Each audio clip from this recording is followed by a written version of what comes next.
Okay, so in this question right here, I got it from an AP Bio student, and this is about pyruvate kinase, which is an enzyme in the glycolysis pathway. So this enzyme is inhibited by the amino acid alanine. So the ability of alanine to inhibit the enzyme is not affected by increasing the concentration of the substrate. So what that's saying is that regardless of how much of a substrate you have, that doesn't matter, because when the amino acid alanine is present, then it's just not going to happen. And that not going to happen is more, it is likely because there is a conformational change in the enzyme itself. So if I draw this as, if here is my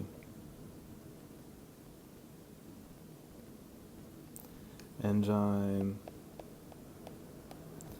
and in this example, pyruvate kinase. Okay, if this is my enzyme of pyruvate kinase, and then I have whatever substrate it is, so this will be my substrate.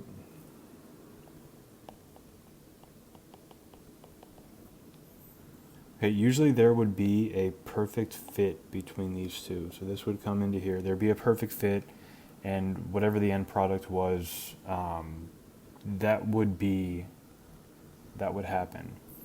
Now this is called the active site. Okay, that's where all the activity will happen. Okay, so usually the substrate and enzyme would come together in like a perfect match and a perfect fit, and then whatever the products of that substrate would be, those would be achieved. Now, and that would be like the before. So you see on here, I drew one other little spot right here that has nothing in there, but it looks like something could fit in there. That's called the allosteric site. Now, in this before example, there's nothing in the allosteric site. What this question is saying is that if we add something, in this example, it's the amino acid alanine. If we add that into this whole mixture, then pyruvate kinase, the enzyme in the green, is not able to perform whatever job it would have.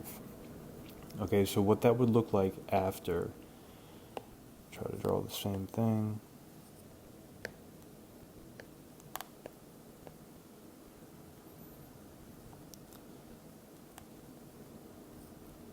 So this would be my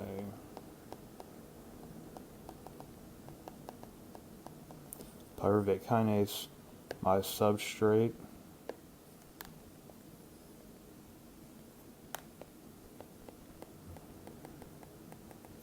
think of the substrate as like your reactants, if you want to think of it in like terms of chemistry. That's like your reactants.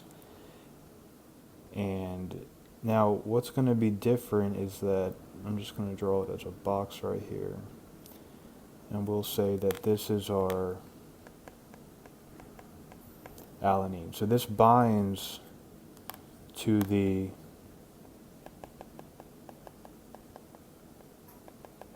allosteric site. Now what that does usually is that will cause what we call a conformational change, or it'll change the like the way that it'll change like the way that enzyme looks. So instead of, and this is a very basic example, so instead of it being like, like a triangle that goes in a triangle, now this might change to like jagged lines.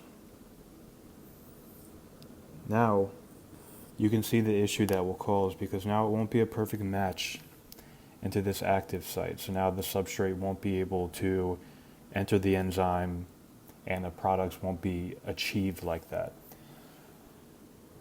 What else I would add to this, if you're going to draw a before and after right here. So the before would be the substrate and the enzyme coming together at the active site, nothing in the allosteric site.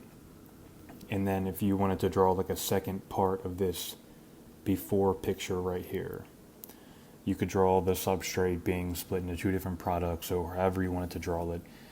And then in the after picture, you might also want to draw Because in the second sentence it says that the ability of alanine to inhibit the enzyme is not affected by increasing the concentration of the substrate. So what that's saying is that it doesn't matter how much of a substrate we have.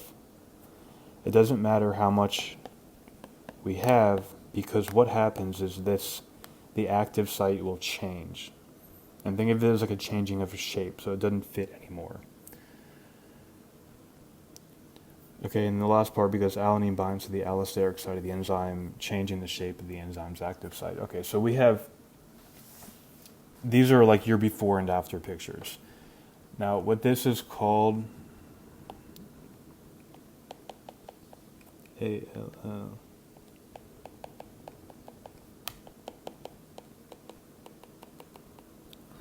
is allosteric inhibition.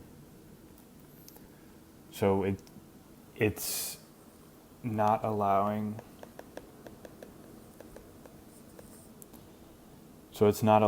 that the union, or like the coming together of the substrate and the enzyme. On the other hand, you also have allosteric activation,